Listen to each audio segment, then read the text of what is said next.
Continuing now with Woodward and Carl Bernstein's The Final Days. In this session, we begin Chapter 10. A line of spectators stretched down the block-long corridor outside Sirica's courtroom on the morning of March 1st, 1974. Only a handful were allowed into the room, which was already packed with reporters and lawyers. The clerk called for order, and Jaworski stepped to the lectern.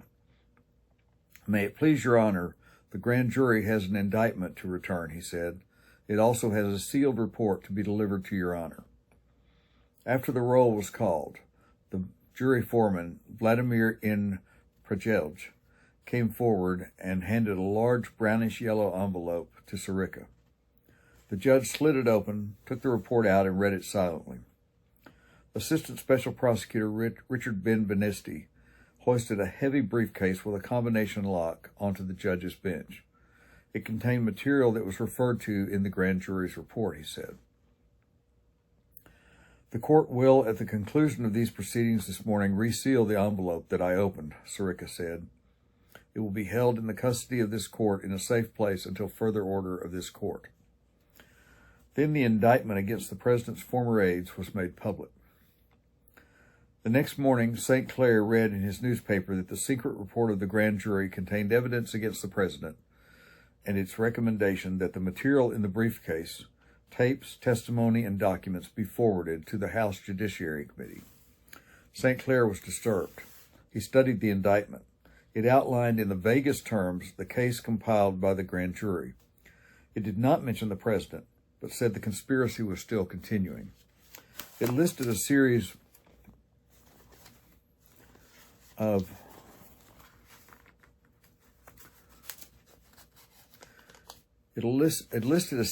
overt acts, including attempts to obstruct the FBI and the CIA, which culminated in the payment of $75,000 on the evening of March 21st to Howard Hunt's lawyer. Going over the list of the 45 overt acts, and there's a footnote here. In footnote, they add, the indictment charged that the 7 associates of the president and his re-election committee, quote, and other persons to the grand jury, known and unknown, unlawfully, willfully, and knowingly did combine, conspire, confederate, and agree together and with each other to commit offenses against the United States, end quote. The first count alleged that the conspiracy began on or about June 17, 1972, the date of the Watergate break-in, and continued, quote, up to and including the date of the filing of this indictment, end quote. According to the indictment, the 7 men and others, known and unknown, conspired, quote, to obstruct justice, to make false statements to a government agency, to make false declarations, and to defraud the United States and agencies and departments thereof, to wit, the Central Intelligence Agency, CIA, the Federal Bureau of Investigation, FBI, and the Department of Justice, of the government's right to have the officials of these departments and agencies transact their official business honestly and impartially, free from corruption, fraud, improper and undue influence, dishonesty, unlawful impairment, and obstruction, end quote. The conspirators, said the indictment, did, quote, by deceit, craft, trickery, and dishonest means, defraud the United States by interfering with and obstructing the lawful functions of the CIA, end quote. Among the acts of the conspiracy it charged were, quote, offers of leniency, executive clemency, and other benefits, end quote, to the Watergate burglary team and, quote, covertly raising cash to buy their silence. Going over the list of the 45 overt acts, St. Clair focused on items 40 to 43. They pertain to the March 21st conversation.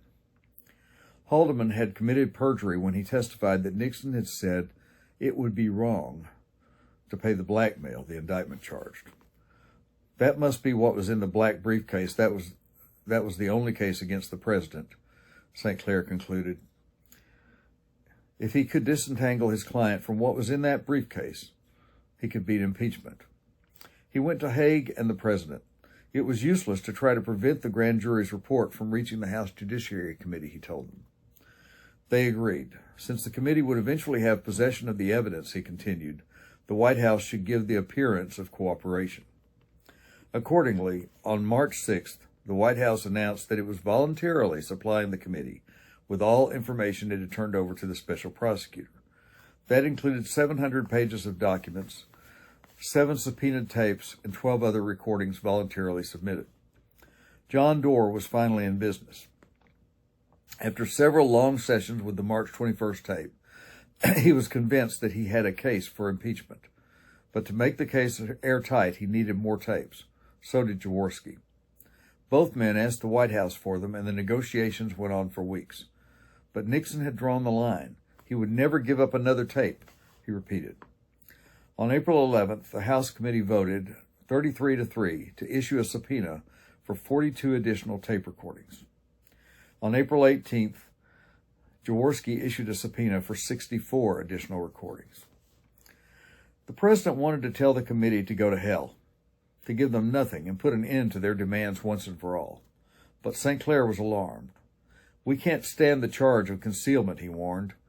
To defy the committee outright would almost certainly end in a citation for contempt of Congress and impeachment. Buzhardt was of the same mind. They had to make a conciliatory move. Some legitimate evidence from the tapes had to be provided. Grudgingly, the president agreed that there would have to be some kind of accommodation. The special prosecutor could be held off in the courts for a while longer, but not the Judiciary Committee. Nixon searched for half measures, something less than actually surrendering the tapes. Perhaps an abridged transcript or summaries of the pertinent parts would do. Either would do, Haig said. The lawyers disagreed. Neither alternative would hold water with an already suspicious committee. If he dropped his guard now and gave up the 42 tapes, Nixon argued back, he would leave himself open to unending demands for new evidence. Buzhardt did not entirely disagree. They had to surrender enough information from the tapes to create the impression of reasonable behavior. The die-hard Nixon haters on the committee could not be satisfied anyhow. What was needed was a way to give the appearance of compliance without conceding the president's prerogative. Nixon's point was correct. They could not abandon the principle of executive privilege. We have to put out something, Buzhardt concluded. We have to take the mystery out of those tapes. Suppose they were to offer full verbatim transcripts of the relevant material from the subpoenaed tapes. Ziegler was violently opposed. There was rough language on the tapes, candid discussions. The president's frankness was sometimes brutal, he said. Once in the hands of the committee, the material would leak. Eventually, it would in any case be made public as part of the record. Its disclosure would undermine the president's position with the core of his constituency. It would offend Middle America, destroy his mandate, undercut his strength with the committee's Republicans. Nixon found Ziegler's arguments compelling. He had spent 5 years projecting the careful image of a dignified statesman. The candor of his private moments could not be allowed to tarnish that. Perhaps that would not be necessary, Buzhardt suggested. They would delete the offensive language. They would turn over edited transcripts and satisfy the committee without technically complying with the subpoena. No principle of privilege would be abandoned, no precedent set. The president reluctantly authorized the lawyers to begin listening to the tapes and transcribing. Maybe they had finally found the right approach, he said. It would be a voluntary submission. He would tell the committee that in spite of the unreasonableness of its demands, he was willing to meet it more than halfway. He would grant an unprecedented glimpse of a president's private thoughts and conversations to prove that he had not been part of the cover-up. But his decision was tentative, Nixon told his lawyers. He might change his mind. Buzhardt ordered the tapes delivered from the vault. Once before, in March, he remembered, the president had relented briefly and told his attorneys they could listen to the additional tapes sought by the special prosecutor and the Judiciary Committee to hear what they might have to contend with. But before they had gotten started, Nixon had changed his mind and the tapes had gone back to the vault. Now, Buzhardt and his two assistants, Dick Hauser and Jeff Shepard, began reading the rough transcripts that had been made months earlier by Woods and her secretaries. Each script had to be compared with the tape it had been transcribed from. It was a crash project. Secretaries were drafted from the counsel's office to correct erroneous passages and typographical errors and to type smooth copies. Most of the tapes they had to deal with had never been transcribed. Nixon spent hours reviewing the transcripts, often working late into the night. Almost immediately, he began making deletions. Long passages were cut by bold slash marks from his pen. Bazart was distressed. The editing, which he himself had suggested, was intended to excise rough language and expurgate the personal characterizations. But relevant portions of conversations relating to Watergate were being cut, long and relevant sections. He talked to Haig, but was told to take his complaints to the president. Bazart went to Nixon. The lawyers were being put in an impossible position, he explained. He recited the familiar litany. Lawyers could not cooperate in concealing relevant material. They were obliged to vouch that everything relevant was submitted. The committee's request was constitutionally authoritative. Their position as lawyers was being compromised. The president was asking too much. Nixon responded tersely that he would make the decisions. He would take the responsibility. With St. Clair's support, Bazart pressed Haig and then once again the president. Nixon was adamant. They were his tapes. He and he alone would decide what went to the committee. His actions were justified. Impeachment, especially this impeachment inquiry, controlled as it was by the Democratic majority, was essentially a political matter, and he didn't want his lawyers to lose sight of that. A narrow legalistic approach to his defense would not serve the office. Bazart was worried that the president might be driven to a position of absolute defiance if they persisted in arguing the issue with him. Nixon might tell the committee to go to hell after all. Bazart and St. Clair continued to dispute individual deletions with him, however, one by one. They won some points and lost others. The arguments were protracted and draining. The mass of the material was staggering. There were hundreds upon hundreds of pages of typewritten sheets. Secretaries worked through the night. As the April 25th deadline for compliance with the committee's subpoena closed in, Nixon was hacking out passages, even whole pages, with a purposeful boldness, altering the basic meaning of some conversations, retaining passages which supported his version of events, and deleting those which didn't. This is where I draw the line, Bazart told Haig. The general acted as if he were not involved. Maybe Bazart should take his objections to the president. Bazart tried once again to tell Nixon that he was going too far. We've got to be consistent, the lawyer complained. The only conceivable justification for major deletions could be that certain subjects were not relevant to the committee's investigation. There might be some leeway there, but once a topic of discussion was included in a transcript, related passages could not be cut. It had to be all or nothing, Bazart insisted. The president seemed to accept the point, but with considerable reluctance. He would try to be consistent, he told his lawyer, provided, of course, that he decided to give anything at all to the committee. He had not yet made his final decision. Bazart left the president's office unsure as to what might happen next. The president went to Camp David to study more transcripts and his options as well. Awaiting his return, Haig, Bazart, and St. Clair discussed whether the lawyers should drop their objections to some of the less blatant deletions the president had made. Some retreat seemed advisable. Clearly, Nixon was having second thoughts about letting the transcripts go at all. They were risking the possibility that he would scrap the whole project. One of the deleted passages was troubling them particularly, though little serious thought was being given to providing it to the committee. On March 22nd, the day after the discussion with Dean of ways to pay off Hunt, the president had met with Mitchell, Dean, and Haldeman. I don't give a shit what happens, Nixon had said. I want you all to stonewall it. Let them plead the Fifth Amendment. Cover up or anything else. It'll save it. Save the plan. That's the whole point. We're going to protect our people if we can. Neither the lawyers nor Haig doubted the devastating effect the president's words would have on the Judiciary Committee or on the rest of Congress. Clearly, Nixon had ordered his aides to cover up, though St. Clair argued that a distinction might be made that Nixon had directed that the facts be hidden from the Senate Watergate Committee rather than the grand jury. The claim seemed dubious. The subpoena called for the tape of Nixon's meeting that day with both Dean and Mitchell. Listening to the tape, St. Clair thought he heard a door close. Perhaps Dean had left the room when the president gave the cover-up order. It seemed likely, since Dean had never testified about Nixon's statement. Maybe the deletion could be justified on grounds that the subpoena applied only to that part of the meeting in which all three participants were present, St. Clair suggested. Whatever the excuse, neither the lawyers nor Haig were ready to challenge the president's deletion. if they were to do so, and if they prevailed, it would probably assure his impeachment. Within an hour after he arrived back at the White House from Camp David, Nixon summoned Bizart to his office. The president said that he had given the matter careful thought and that he now had a solution. It was based on the House Judiciary Committee's refusal to define an impeachable offense. The president noted that St. Clair had already laid the necessary groundwork. He had argued that the committee's lack of willingness to specify what was an impeachable offense made it impossible for the president's attorneys to determine what evidence was in fact relevant.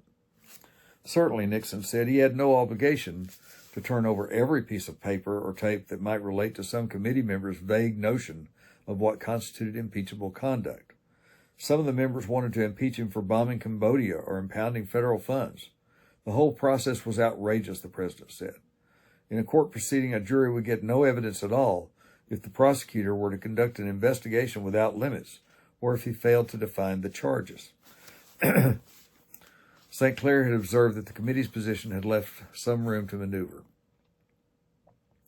The president explained how he proposed to take advantage of the crawl space, however narrow. The tests of his conduct in Watergate were his actions, not the discussions leading up to them, nor the alternatives he had considered before acting. Bizart nodded his agreement, and Nixon continued. A president confronted with allegations that his top aides were involved in obstruction of justice had no choice but to examine every option. Some of them might sound bad. What mattered, however, was the final decision, and his final decision had been always to let the investigations go forward. That was, after all, what St. Clair was resting the greater part of his case on. The deleted material was irrelevant to his actions. He had merely been thinking aloud, feeling out the situation, testing his aides, examining the options. Nothing related to his own actions had been deleted from the transcripts of the tapes. The president's solution was simple. He would simply insert an appropriate phrase where he had made cuts. Materials unrelated to presidential actions deleted. The burden was off the lawyers and on his shoulders, he told Bizart. Bizart wasn't exactly sure what the phrase meant, but he understood the concept.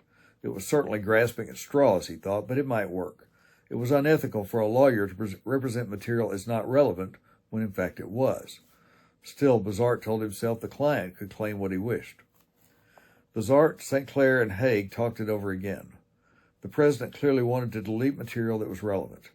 Still, they decided they had an obligation to look at the larger picture. Something had to be turned over to the committee if the president were to stand a chance. Something was better than nothing. The president continued his work. Bizart and Haig began to look for a lever to get him to agree to fewer cuts. Once the committee saw all those, quote, materials unrelated, blank, deleteds, they realized the effect might be almost as bad as if they had submitted nothing. Once again, they went to the president. Some process of verification would have to be proposed by the White House to make the transcripts believable. They had almost worked with the Stennis compromise the previous fall. Why not allow Rodino and Representative Edward Hutchinson, the ranking minority member of the committee, to come to the White House and listen to the tapes? The president seemed worried. Will they come right away? He asked. Bizart assured him that the process would take months, if indeed they ever came at all. It was likely that they would refuse on the grounds that only their staff counsel had the necessary expertise to make a careful review of the material. But the threat gave Haig and Bizart a lever to use on the president. If you cut this, they started saying, and if Rodino and Hutchinson come down and find it, it will be 3 times as bad. Still, the president wanted to cut more. He refused to provide any transcripts from before March 21st, 1973, the date he claimed he had first learned of the cover-up from Dean. Bizart reminded him that Dorr, Rodino, and Minority Counsel Jenner had been insistent about getting the March 17th conversation with Dean. Moreover, the president had an incentive to provide them with a portion of that conversation. He had asserted that March 17th was when he had first learned of the break-in into the office of Daniel Ellsberg's psychiatrist. The tape supported his claim, probably proved it. The president decided to supply the committee with a 4-page segment of the 45-minute conversation, the part in which he said of the Ellsberg burglary, "This is the first I ever heard of this." He refused to provide the portion of the conversation that dealt with the Watergate cover-up. Dean had told him that the federal investigation was leading to Haldeman, and the president had replied, "We've got to cut that off." We can't have that go to Haldeman. The lawyers and Haig accepted his decision. The president also wanted to eliminate the transcript of the conversation he had had with Haldeman and Ehrlichman on the morning of April 14th. Bazart said the conversation was clearly about Watergate. There were lengthy discussions of Haldeman and Ehrlichman's culpability and of how they were to go about sacrificing Jeb Magruder, John Mitchell, and maybe Dean to save Haldeman and Ehrlichman.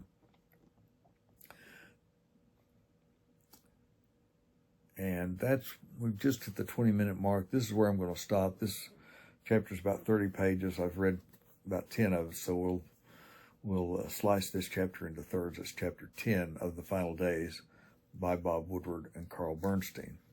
Thank you for watching.